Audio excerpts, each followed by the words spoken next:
I'm making this video to encourage people who are if you're in a dire situation where you're being targeted like my family, and law enforcement, either they're underfunded or too busy or just don't care, or I mean, law enforcement could be a part of targeting someone too. If the right people were involved, they would side with those people, especially if they're politicians or organizers. There's one thing that I've seen a trend now is police are easily intimidated by the wrong people, and I mean, at least in mid Michigan, at least in the Tri County area, that I find them to be um, more sensitive to some groups than other groups, and for them to consider, some groups that things that they do are of lesser importance criminally, and they're more hesitant to take action against, certain groups. Then all of this would vary, from community to community, um, just depending on, the makeup of the community, religiously, racially, politically. Is it a township with a ton of QAnoners? Is it an ethnic township? Um, is there a lot of immigrants? Um, stuff like that. Is there a lot of a certain religious group within a particular township? From what I've found, this is going to affect a lot of things. And some townships, you know, I, like like I've said in many many videos, I'm sick of race baiters and people trying to drive division within this country.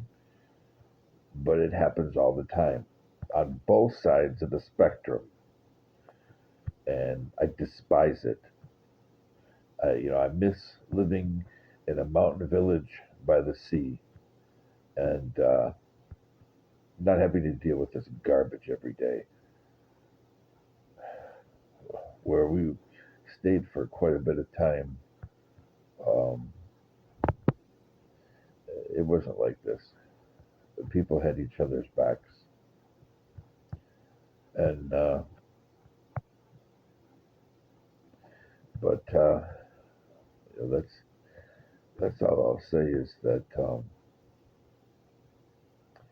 it's just absolutely shameful what I see going on.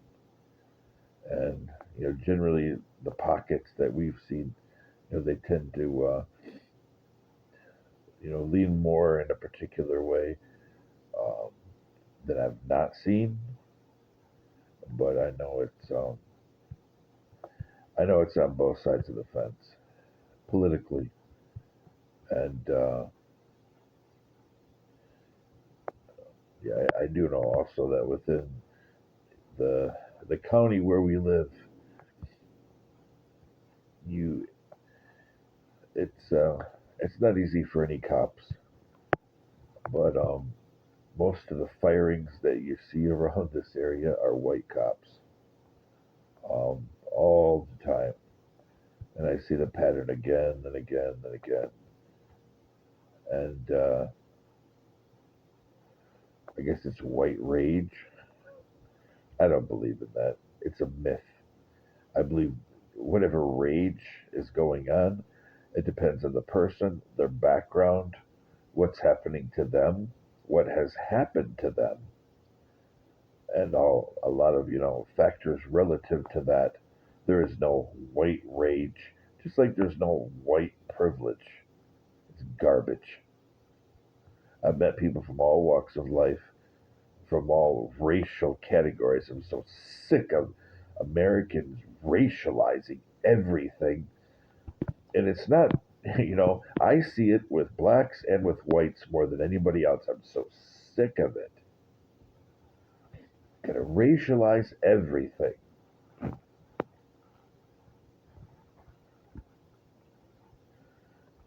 But I've seen this type of behavior from many, many different backgrounds, and I'm sick of it. But if you're a targeted person, it could be community, or you may not know.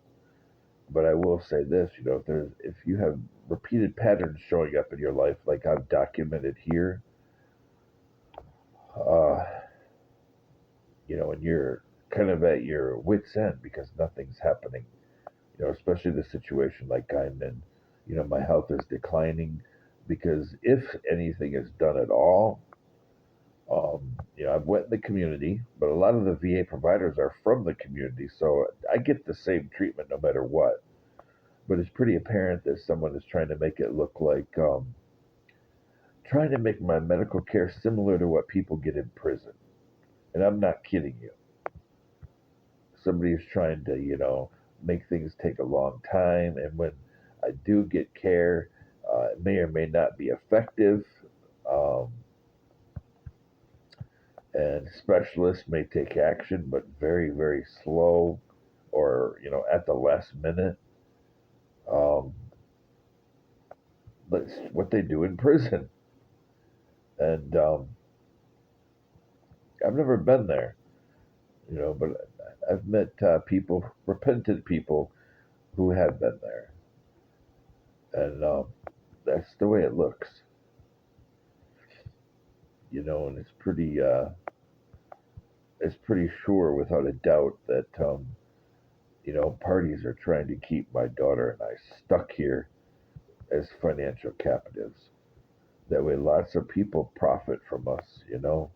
I've documented this, um, and if we found an agency, because remember, no money is put in our hands, according to a HUD-VASH, one of the leaders for this region. Nobody touches veterans' hands for veterans' care. Um, it's pretty obvious. If we do move, I have one housing, I don't even know their title, housing coordinator for a agency, and she keeps on trying to put me in single person government disability high rises. She keeps doing it several times, or it's an apartment complex for people that have funding who are single disabled individuals. And I keep reminding her I have a family, I have a daughter, and we have pets. I keep reminding her again and again and again, and she keeps trying to put me in these places. I don't want to say put me, recommend for me to go there. Just like the HUD-VASH recommended us to go to several places, and every place that we go to live in that they recommend, our life gets ripped apart even more. Every single time.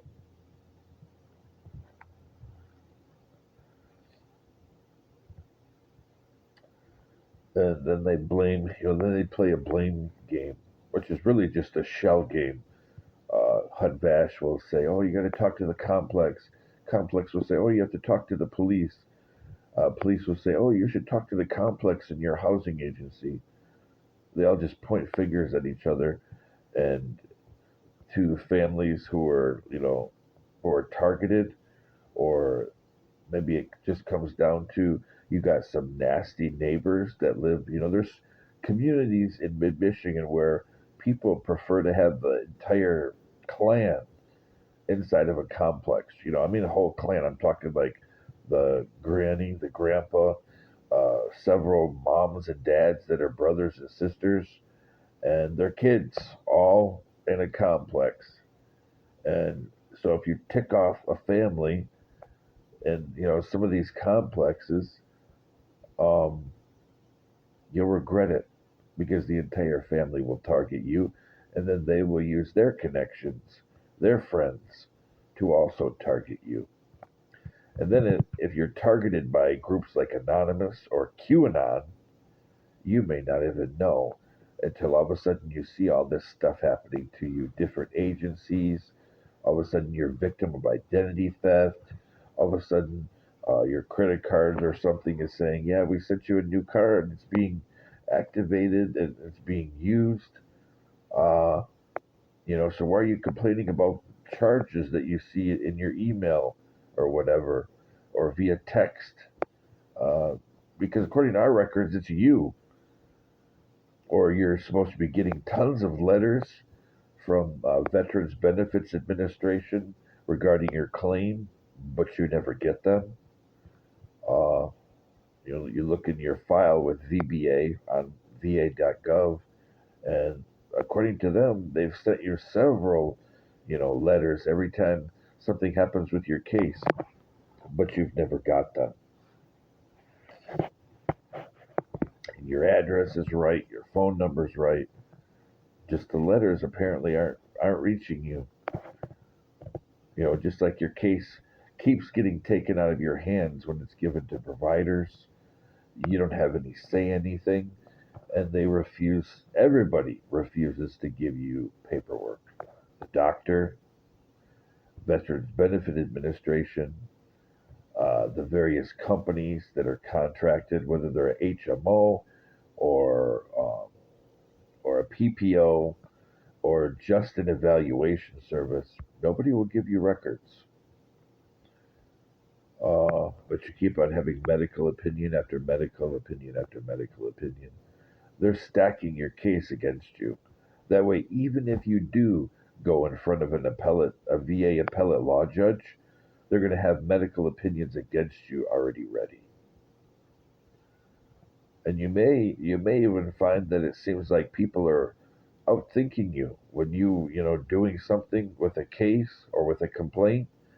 Somebody else already has something ready because all of your gadgets that connect to a tower have been rooted. So everything you do and you talk and you type, and if you have Wi-Fi calling on a phone, somebody else could be listening in. And if you have a laptop or a PC, there could be computer software such as that called Wondershare, or a keystroke logger, even a screen logger, so they know every single thing you're doing.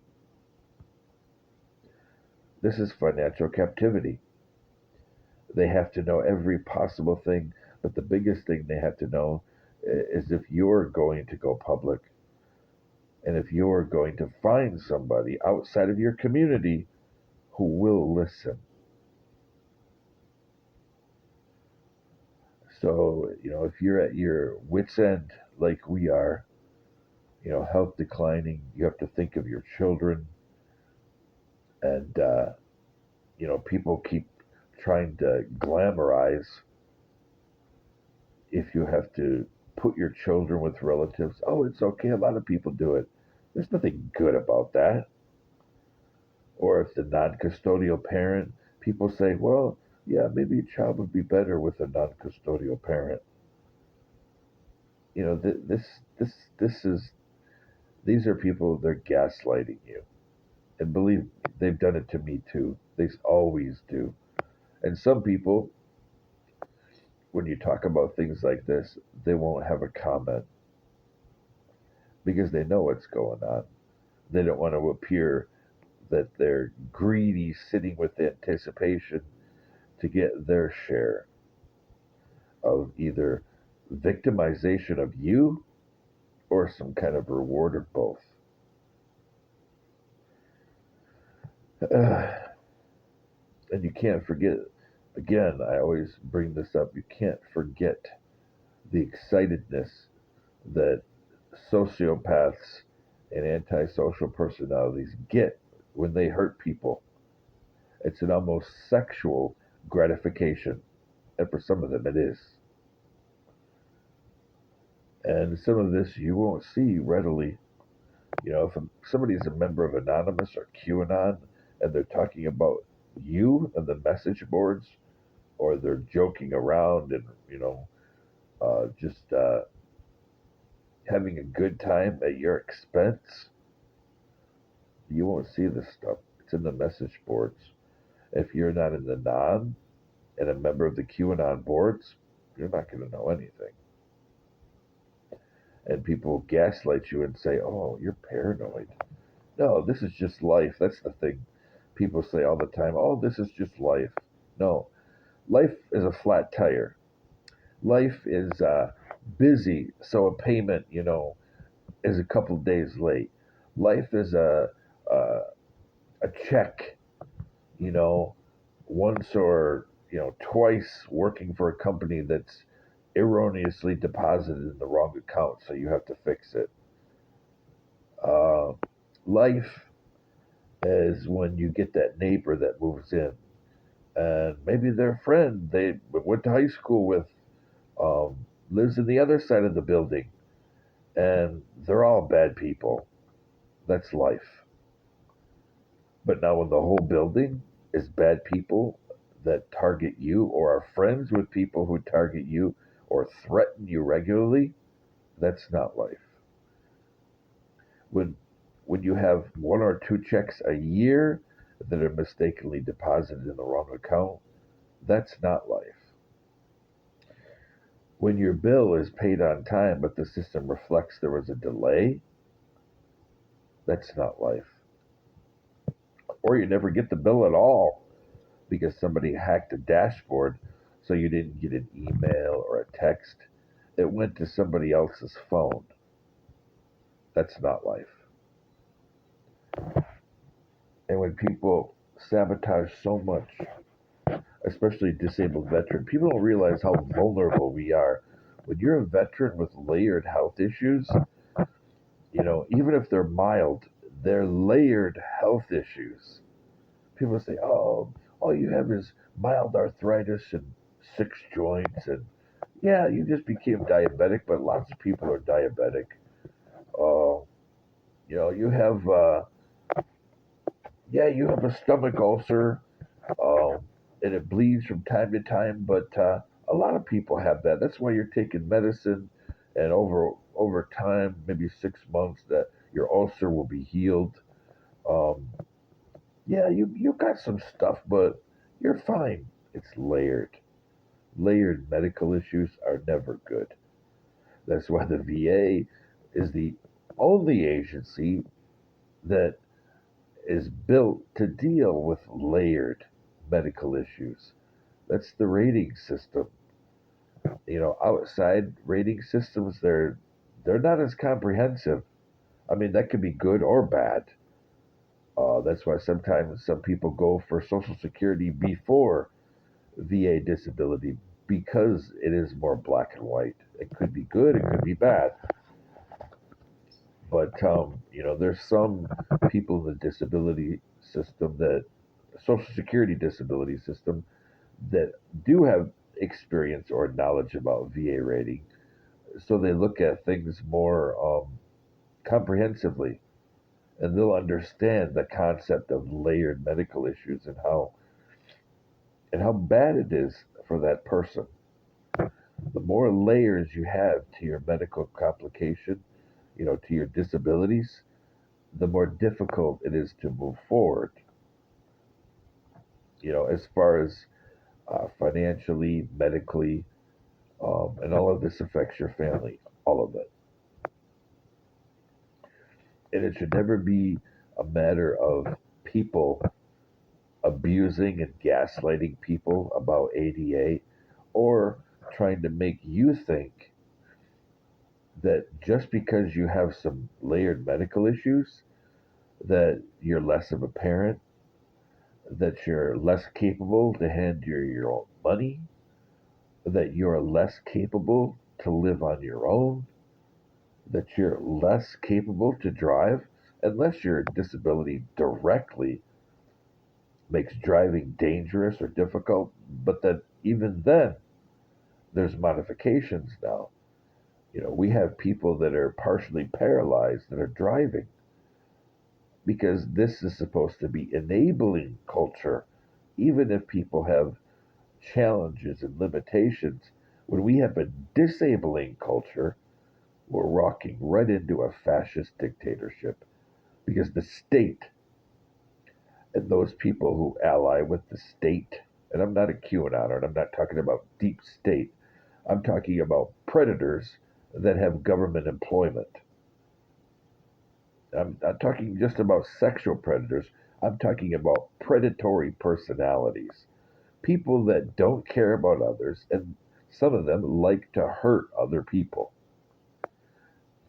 When we give these people more power than we're taking for ourselves, that's a big problem. That's a sign of the decline of the American dream, the dream that's supposed to be for everybody. That's a sign in the decline of democracy. Democraties, meaning everybody is involved in the political process. That's an erosion of that. These are all very, very concerning cliffs to be standing on as a nation. And if you're at a juncture like my family is, where it's been absolutely destroyed, maybe you lost a spouse because a more wealthy guy just stepped in, just so timely. When you're having a medical delays and financial captivity for a wealthy guy to just step in, or a wealthy girl, they just step in. And then you have people that they they hack you and they cross boundaries, and you have so many predatory people around you that normal people just begin to accept it as okay. It's normal. And these people cross boundaries in your home, with your electronics, with your finances, with your transportation, and maybe they control or end some or all of it. But people, you're surrounded by so many predators, nobody steps back to think, wait a minute, this isn't normal behavior. So if you're in a situation like ours, where we're surrounded by so many predatory personalities, people that either are directly or indirectly benefiting from what's happening to you. And it could just be an attaboy on some internet website. Yeah, you know, you know, there's one for the collective type of attitudes. Then I encourage you to find out, for example, your local VA. Tell them, yeah, we have 5 veterans and we're going to protest outside your facility. They'll threaten you. I've been threatened before. Yeah, if you protest and you picket outside of anywhere on VA property, I'm telling you right now, we will arrest you. Uh, I actually had somebody tell me that. So you find the area that's not the VA territory, and you take videos when you go to your VA or your doctor or your social security office. I mean, whatever. But keep in mind, once you start doing this, people will assume you're recording them all the time. People do this to me all the time. They always assume I'm recording. So they do one thing when I'm talking to them, whether I'm recording or not. And then when I walk out, they do exactly what they wanted to do in the first place. And I've found this everywhere from social service agencies to housing agencies to the VA. They just assume it. And like I said, then when your back is turned, they do what they wanted to do in the first place, which is usually not good for you. But so I encourage you and record everything you can and network with other veterans, um, and realize your hope. I know people out there.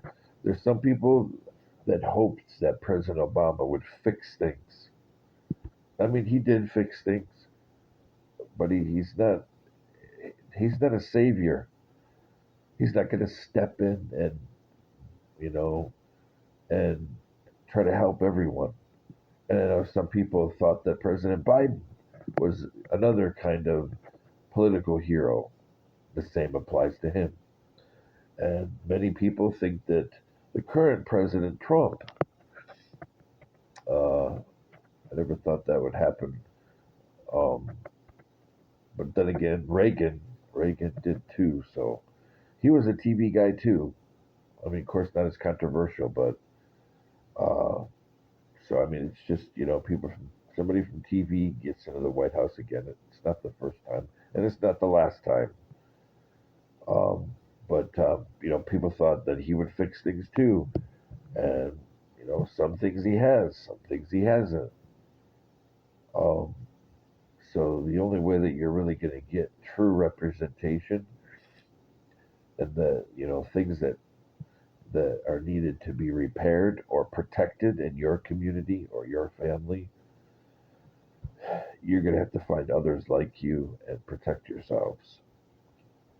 And so I said, you know, you pick it, you put out flyers, you put things in social media, you videotape and hold people accountable, and realize that going to your senator or your representative does not always fix things with the VA, because there are some politicians that are so entrenched on Capitol Hill within the VA bureaucracy. Yes, even elected officials are twisted into the VA bureaucracy, even if they sit on House panels, that are something, or on Senate panels that in some way, or a subcommittee that's related to the VA. They're so twisted that they do very little to help you. And, our democracy is very sick, really. And I see it on the left and on the right. We're really at a critical juncture. And this is not the end times, but what I can see coming if we don't alter our direction is a lot more affronts against human rights, a lot more government overspending, a lot more gaslighting relevant to crime and criminal justice.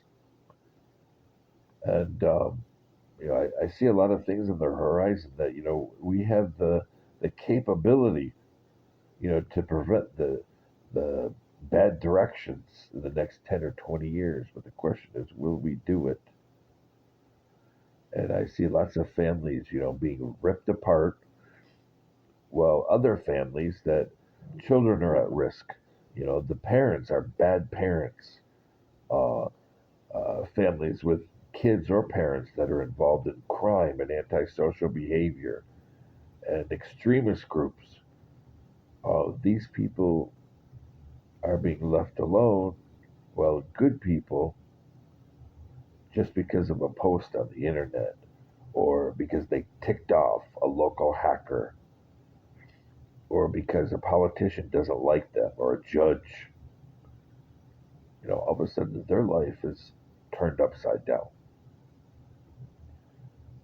It's not supposed to happen in a democracy, but it is.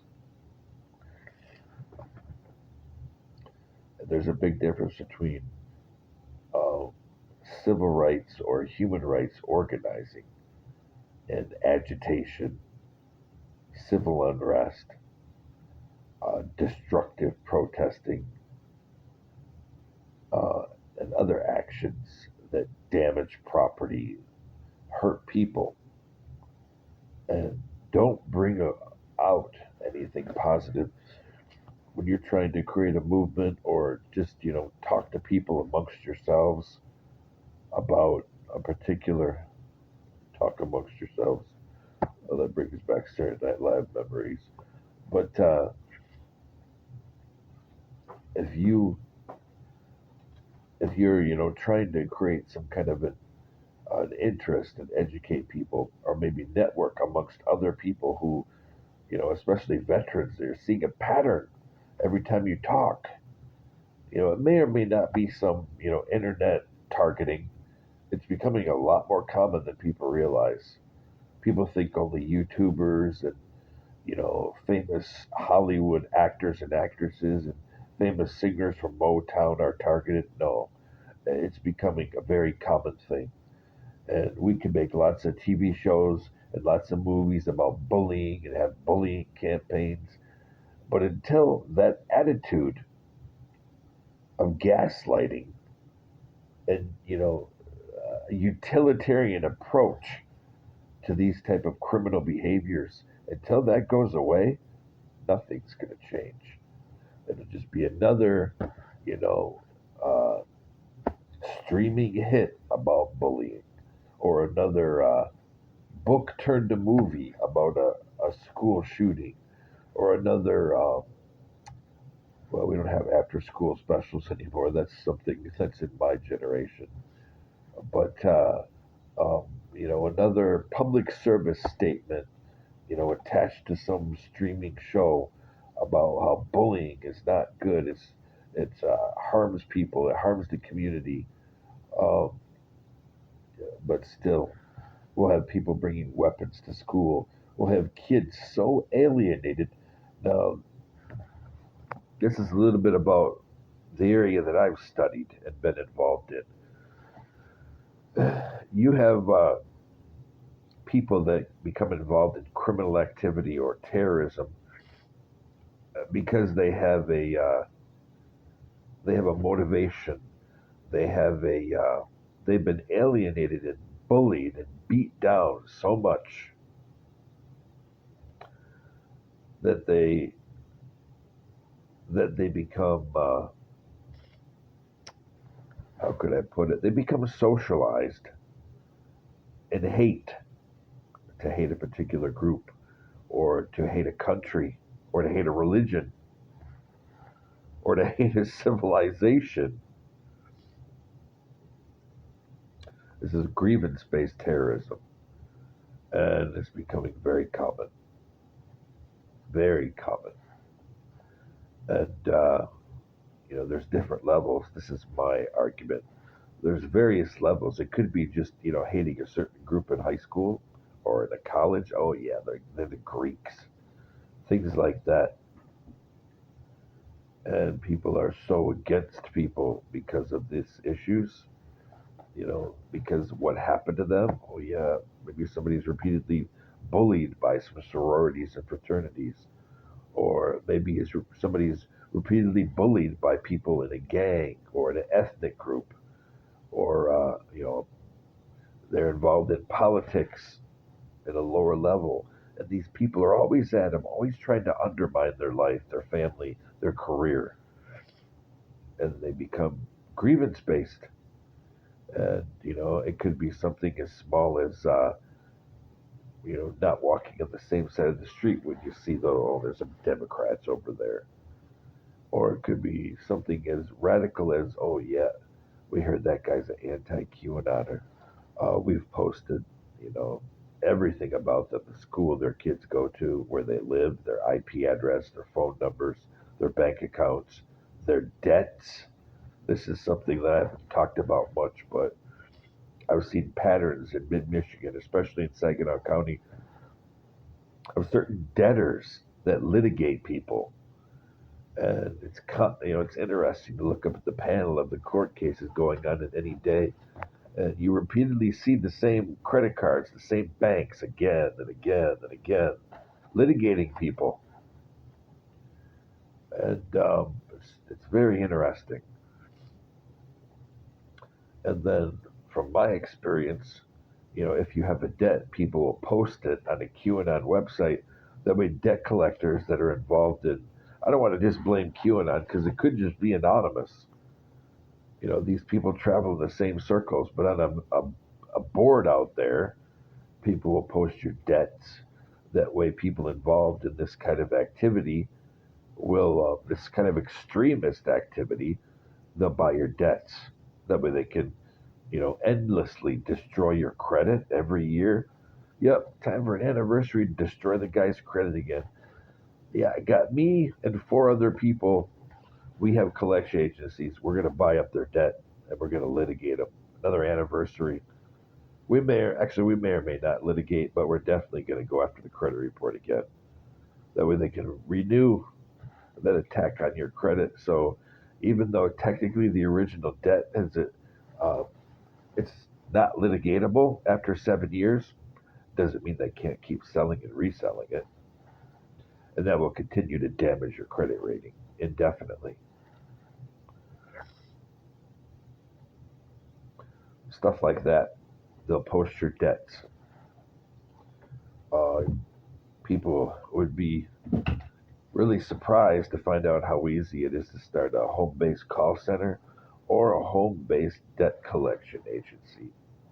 All you need is the funding, and you can create the funding by creating a virtual uh, debt collection agency by basing it off loans. If you get a business loan and your loans are tied into the capital that's used for your debt collection agency, and you start buying off debt, and all you've done is put down maybe a a small deposit, uh, you know, against the principal, or like a down payment on the loan, or provided some kind of collateral, and you've just, within a short span of time, created the business, and it's all based off virtual capital. Nothing touched your hands. It's a loan. It's a loan to buy debt. Now you have a collection agency, just like that. Uh, but so stuff like that, and they will, renew the anniversary of whatever group it is that decided to virtually ruin your life. And a couple of people or a couple of agencies will say, or it could be people, will buy your debt and do a new hit on your credit. So, you know, like I said before, protest, know where you can protest, document everything, and network. And, we've done it before, regarding the targeting of my family. Go to a city council, and if they gaslight you, walk out the door and yell and scream. Make your voice heard. Nobody can do anything to you for voicing your opinion, even if it's loud, as long as you're not disruptive, violent, aggressive, and that becomes a permanent record. And people will listen to it again and again. They may try to edit it out. One city council meeting I went to, the reaction, when I discussed what's happening, and I held, you know, the black community has had a lot of stuff happen to them in the U.S., and it's taken a pragmatic approach and a lot of time for people to realize the things that have happened. But I mean, I don't want to just exclude the black community. I mean, there's lots of other communities that have had to, their adjustment and integration has been held back because of targeting or because of racial or religious policies. The Arab community, after 9/11, so much stuff happened. So it takes our pragmatic democracy, because that's what it is. It takes it time to catch up, and people realize maybe we should have that law in place. Maybe we shouldn't be treating people like this. Maybe we shouldn't be profiling because somebody's, wearing a hat, because they may not even be a Muslim. They may not even be an Arab. And that's what happened after 9/11, if you remember.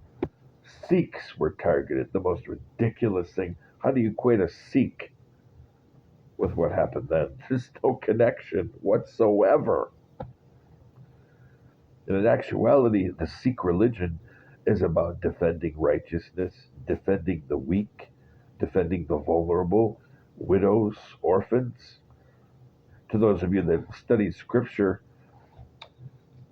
Christian and Jewish scripture. Doesn't that sound kind of familiar? But uh,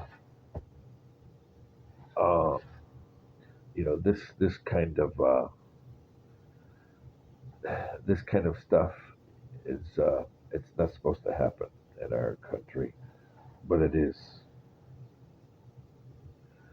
So I encourage you, do whatever you have to do, um, but don't be violent. But network, we're networking here. I mean, yeah, we've encountered a lot of people who are financially captive, who are targeted, who are poor. Some may have a past, some don't. Many of them that do have a past, they are repentant, changed people. And, whatever they did, to get that past, it's past now. They're living in a future now, but they're still being targeted. May or may not be related to me too.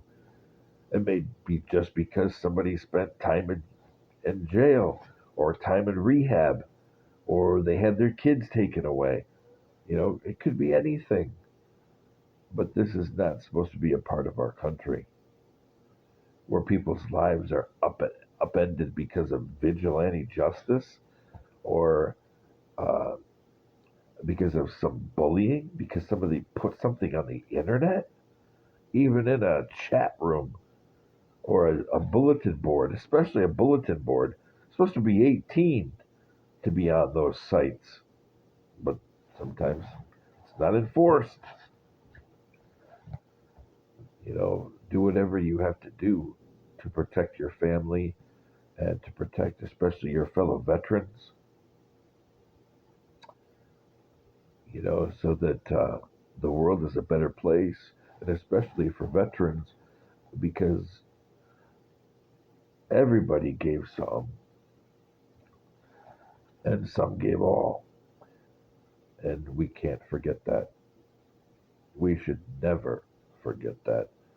Anything that happens to a veteran in our country that's not pragmatic, that's not just, shouldn't be tolerated ever.